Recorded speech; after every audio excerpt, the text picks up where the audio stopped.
The Liverpool fan meltdown continues. Is it not just the Liverpool fans, though? We're looking at all the pundits, people talking about Liverpool's performance yesterday. Is that them now officially out of the title race? City move on as the main contenders to challenge Arsenal as they slip up this weekend. The gap has closed there, and Pep Guardiola's side are on the march right now. Was that a statement from Manchester City? But what about the aftermath for Liverpool? Liverpool fans not happy one bit. We're going to get into that in detail. We're also going to look back on all of Sunday's fixtures, add them to the Saturday games, and see how many I got right in my prediction show from Friday evening. I'm feeling a little bit more confident than I did last week going into this prediction one.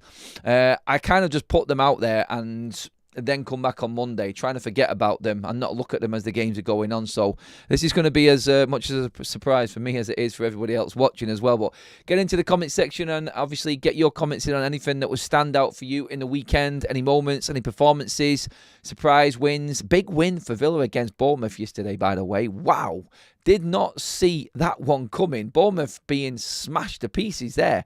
Has the bubble burst for Oliver Glasner at Crystal Palace as well? Starting to drop a little bit now, and results not as good as they was come the start of the season. But there's only one place to start, and that is the Liverpool aftermath, the meltdown, the fan base. I've watched the videos. I've seen Liverpool reactions right now.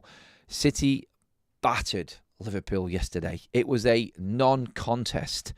That's pretty damning on Arne Slot.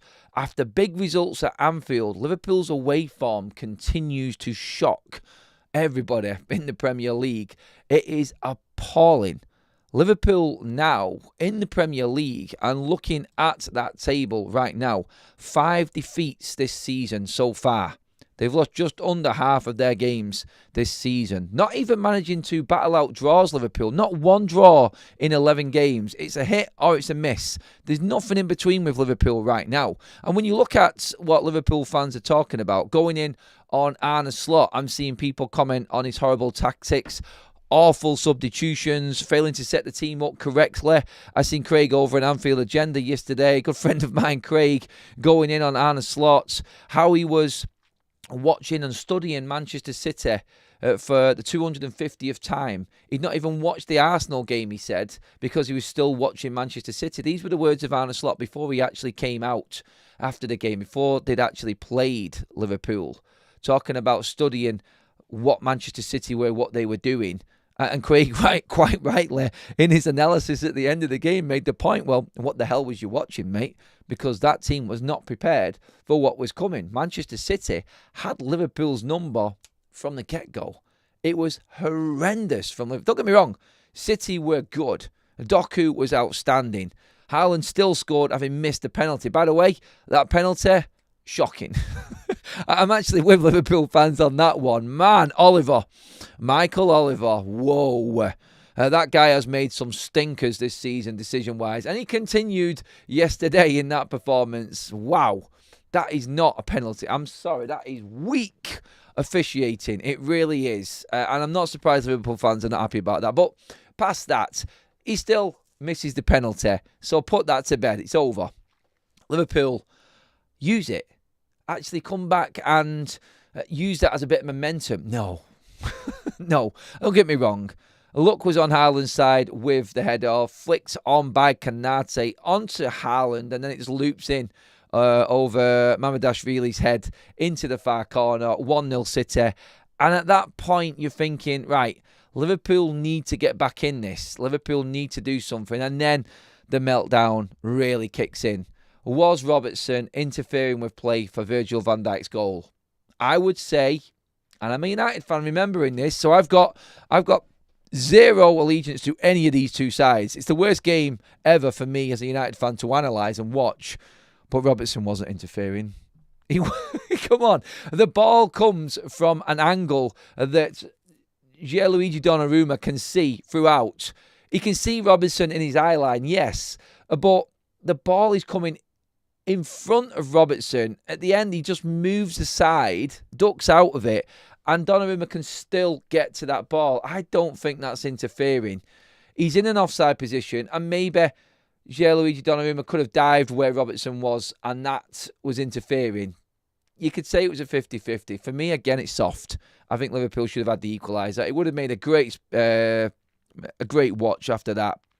But at that point, you've got to then question the Liverpool players' mentality, which was, sorry for swearing aliens, Monday morning, but that was piss poor. It was really, really bad. And individual player performances are what a lot of Liverpool fans have got an issue with as well now, because I'm looking at some of the players for Liverpool, and specifically people going in on the likes of Konate. All season this has been happening. It's a couple of all right games recently against Villa and Real Madrid, but he has been absolutely horrendous from this season, from the start to finish. From that first game when Semenyo for Bournemouth absolutely ripped him to pieces, he hasn't recovered. Is his head elsewhere? The contract situation with him at Liverpool and all of that going on, could that be affecting him? Of course it can affect any player, but I'm sorry, you're in a moment here where you have just come back from the worst run since God knows when for Liverpool in terms of the amount of games that they've lost. You've had a couple of good games, good wins.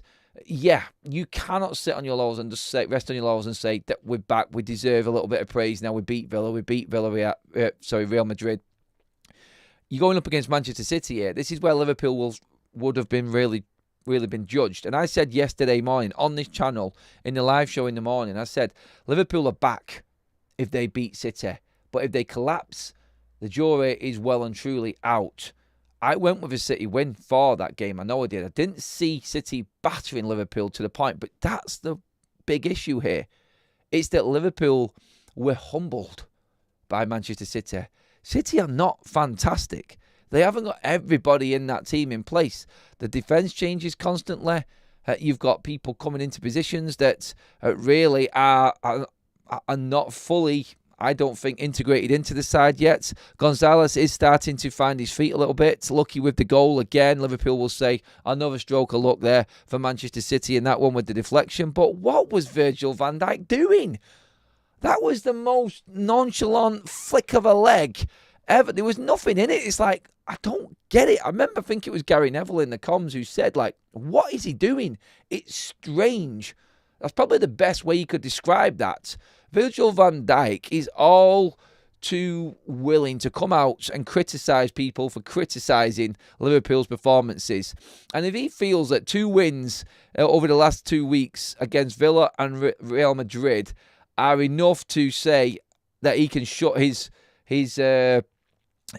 critics up and people having a go. I mean, I'd be very interesting to see what Wayne Rooney says in his podcast this morning. Anyway, after what happened with Virgil van Dijk for that Real Madrid post-match interview anyway.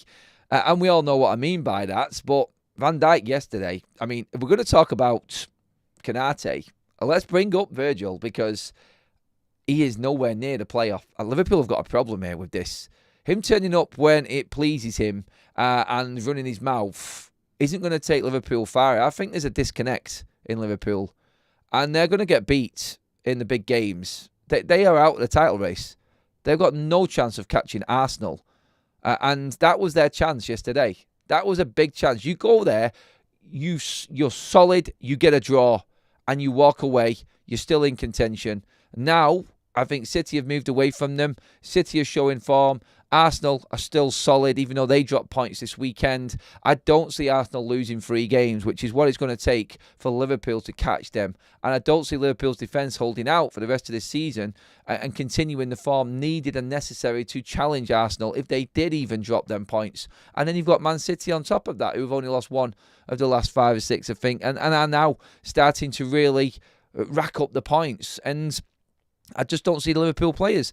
Konate, Virgil van Dijk, the summer signings that they've made. Like, what's happening with Isak? Where is he? What's that injury? Where is Ekitike all of a sudden? He's disappeared off the scene for Liverpool right now. Arne Slot doesn't know his best team.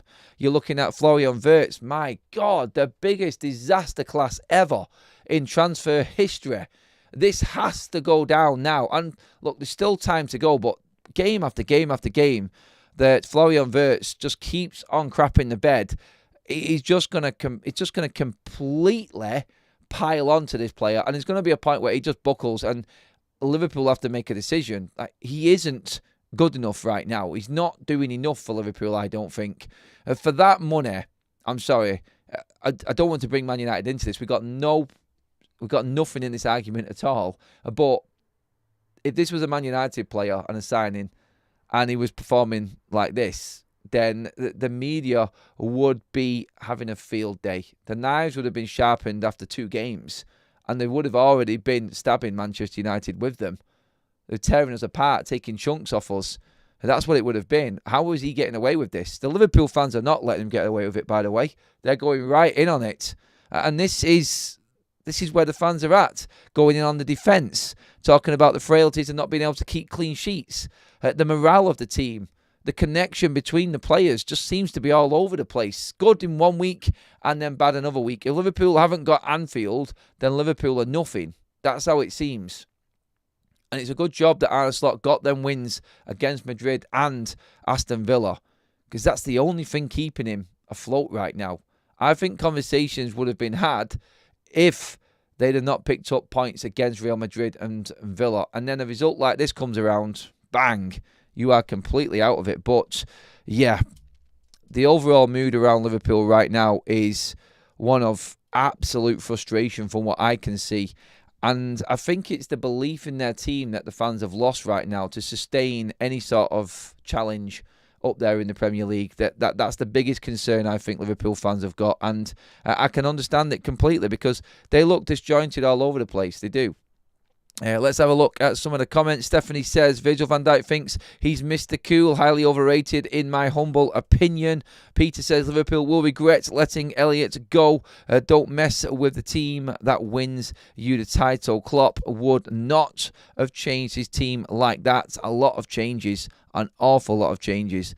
Isak has disappeared, says Deborah. How poor are Madrid after losing to the Vindipers last week? I've not even seen Madrid's result, actually, on that one.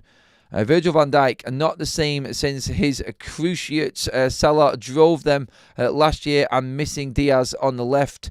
The players that Liverpool had, that they replaced from last season, they're the ones really, like the heart and soul, like the Elliots, the Diaz.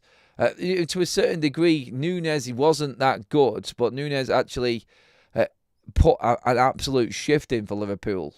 I just don't think they've got it. And there's Liverpool fans moaning about the pace of the side. They're right about that because Salah's lost his pace, obviously. His age, you don't expect him to be able to sprint past players anymore. But there isn't enough there, I don't think, for Liverpool. The counter-attack threat isn't what it was. And defensively, like if you can't hold out, then you're always going to struggle. And if you are hit and miss from midfield and up front, then the defence not holding out is a recipe for disaster. Complete disaster for Liverpool. Look, coming back after the international break, Liverpool have got Nottingham Forest at home. So you'd expect Liverpool to win that game. Should we? I mean, Sean Dyche going back to Merseyside again. Can they upset Liverpool? I'd expect Arne Slot's Liverpool to smash. Oh, no, actually, no. I wouldn't expect him to smash. That's the wrong way of putting it. At least grind out a result against Forest. At home, Liverpool will always, I think Liverpool will always be able to come back. But Forest getting that win against Leeds this weekend, that might be the boost that they needed. And Liverpool away might not be as daunting a proposition off the back of what happened this weekend for them. So, well, yeah, we will see. There were some big results yesterday. Honestly, Newcastle, what's going on? What is going on? Why is nobody talking about Eddie Howe? This, I think he's going way under the radar here. Going in front, obviously, yes, they went down to 10 men, Newcastle as well, but Brentford's home form holds out again. That's Newcastle they've beaten, Manchester United they've beaten, Liverpool they've beaten. They drew with Chelsea, narrowly beaten by Manchester City 1-0 in that run of home form as well. Wow, massive credit to them. Keith Andrews doing a fantastic job there at Brentford. And I just don't know where Eddie Howe goes from here. I don't think he's got the right blend. And I'd be just as worried as a Newcastle fan as I am as a Liverpool fan right now. The drop-off in performance from last season.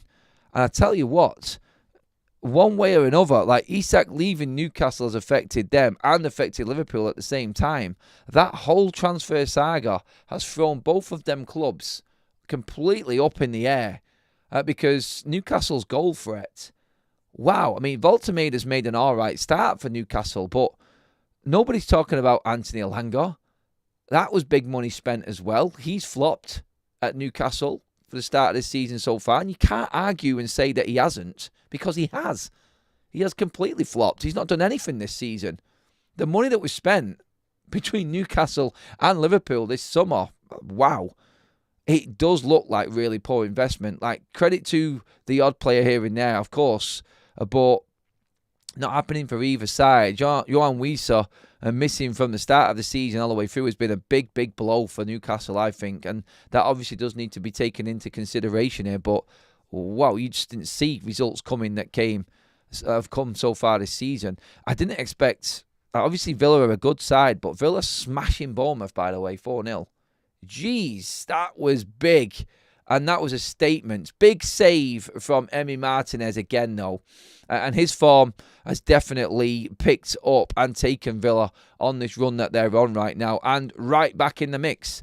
Therefore, 4 wins in the last 5 for Aston Villa have propelled them up that table. And just goes to show how tight the Premier League table is. A good run of games for any team right now, and you are right up there competing. And they're now on 18 points in the mix with Manchester United, Liverpool, Chelsea, Tottenham, all the teams up there. Villa are right in it right now, so they have to be considered now. And with Unai Emery there, an experienced Premier League manager, that I think is something that everybody needs to keep an eye on, that situation at Villa, because they've turned it around big time. They're playing fantastic football right now, Villa, and are scoring plenty of goals also. So big result for them yesterday. Big result. I didn't expect that. And on that, let's actually get into my score predictions from the weekend and how many I actually got right. I'm going through a few of the games in my head there and just talking about it and thinking, oh God, actually, I might not actually do well at all here. Spurs versus Manchester United, 2-2. I was 1 goal out. Benjamin Sesko to score, got that wrong. I went with 2-1 Man United, so I'm at a loss straight away already. Yeah, not a good start for me when it comes to my predictions anyway. But look, it was one of them. The game, I think the game could have gone the way I expected it to. 2-1 United. I could see that happening. And at one point, it looked like it was going to reverse and go 2-1 to bleeding Spurs, didn't it? But look, I feel like that game, it was tight. It was always going to be tight. It was always going to be 1 goal in it. It was one of the hardest to predict for the weekend, I thought. So, yeah, I didn't do too bad, I don't think, with it. But 2-2 there, anyway. I didn't get the goal scorer right anyway. So, 1 loss for me. Result in, and I got this one right. I did say that that Everton were going to beat Fulham at home. They did, so I'll take that win. I got the goal scorer wrong anyway, and the scoreline was wrong, but I got the win anyway. So the result was right for me, so 1 in the bag. Idrissa Gueye and Michael Keane with the goals for Everton. 2-0 win at home to Fulham. Fulham are desperately in need of some form right now. They are dropping down that table and are right in the relegation mix at the moment. Look, they competed in the game and it was a very even game between both sides. But look, Everton had the shooting boots on. They got the win. So, good for me for that one anyway. So, happy to get 1 on the board because I'm thinking there going through the results that I might be a million miles off when I was just talking about them in general a moment ago. West Ham versus Burnley. That game finished 3-2 to West Ham. I went with 1-1 and Bowen to score. So another loss for me. Not great at all. Not great at all. I went with Sunderland 0, Arsenal 1. Gabriel to score. Another loss for me because that ended up 2-2. Credit to Sunderland, by the way. Fantastic result for them. I got the scoreline bang on between Chelsea and Wolves. 3-0 to Chelsea. It finished at Stamford Bridge. The only thing I didn't get right was the lap scoring, so I've now got 2 out of 5. I'm on the comeback, people. I'm on the comeback. Villa 2, Bournemouth 2, and Kluivert to score. Wow. big loss on that one. But that was a surprise of the weekend, wasn't it? It really was. I got a goal scorer right and the result right in Brentford versus Newcastle. I had Brentford to beat Newcastle 2-1 and Sade to score. So not bad. Not bad. 3-1. Got the goal scorer right.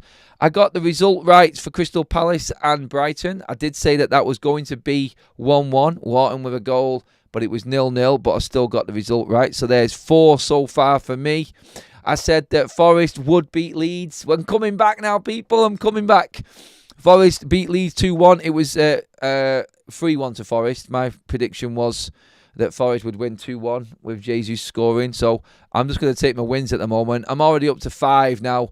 And then I did say that Manchester City would beat Liverpool. I said Foden would score. Didn't get that quite right. But I went 2-1 Man City. So I'll take another result. What a comeback on the Sunday fixtures for me there. Saturday was an absolute shocker for me.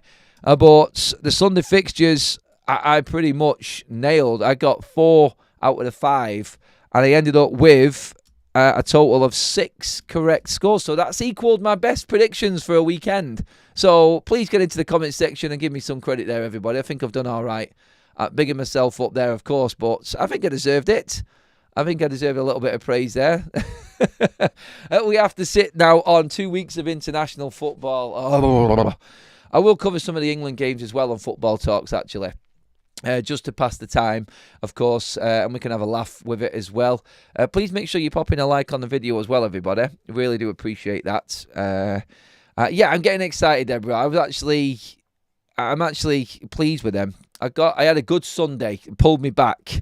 It did. But 6 out of 10, not bad. 60% ratio again. It's better than last week's 40% and the 4 out of 10 that I got. So, yeah, I'm happy that I pulled it back a bit this weekend. So, my next target for game week 12, I need to get that 7. I need to get 7 correct results right on the weekend. So, not too bad. Not too bad there, I would say. Oh, international football. Oh, God. One more, people. One more to get through. And then we're into open season, really, for the Premier League, aren't we?